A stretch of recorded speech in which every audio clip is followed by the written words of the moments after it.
అందరు తెలిసిందే కదా బోగన్ విల్లా, చూడండి ఎంత బ్యూటిఫుల్ గా ఉందో ఫ్రెండ్స్. ఈ పుదీనా ఆకు పెట్టాను, ఇందులో మంచిగా వస్తుంది. బట్ ఇందులో అంతా పులిచింత ఆకు మొలిచింది, దీన్ని తీసేస్తున్నాను. ఇదంతా ఇందులో వేస్తున్నాను కంపోస్ట్ బిన్ లో. ఇది కూడా కోలేస్ ప్లాంటే, దీని లీవ్స్ ఇలా ఉంటాయి. ఇది ఒక టైపు, ఇందాక చూపించిన కదా అదొకటి, ఇదొకటి, ఇది వేరే టైప్ అండి.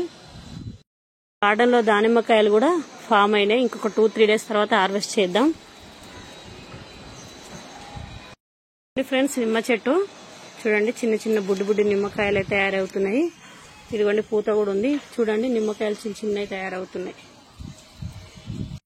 వచ్చేసి చెట్టు చిక్కుడు, ఇవి ర్యాండమ్ గా మనకు సాయిల్లో వచ్చాయి. చూడండి ఎన్ని వచ్చాయో. ఇదిగోండి పూత కూడా స్టార్ట్ అయింది, చెట్టు చిక్కుడు. ఈ ప్లాంట్ వచ్చేసి ఆల్ స్పైస్.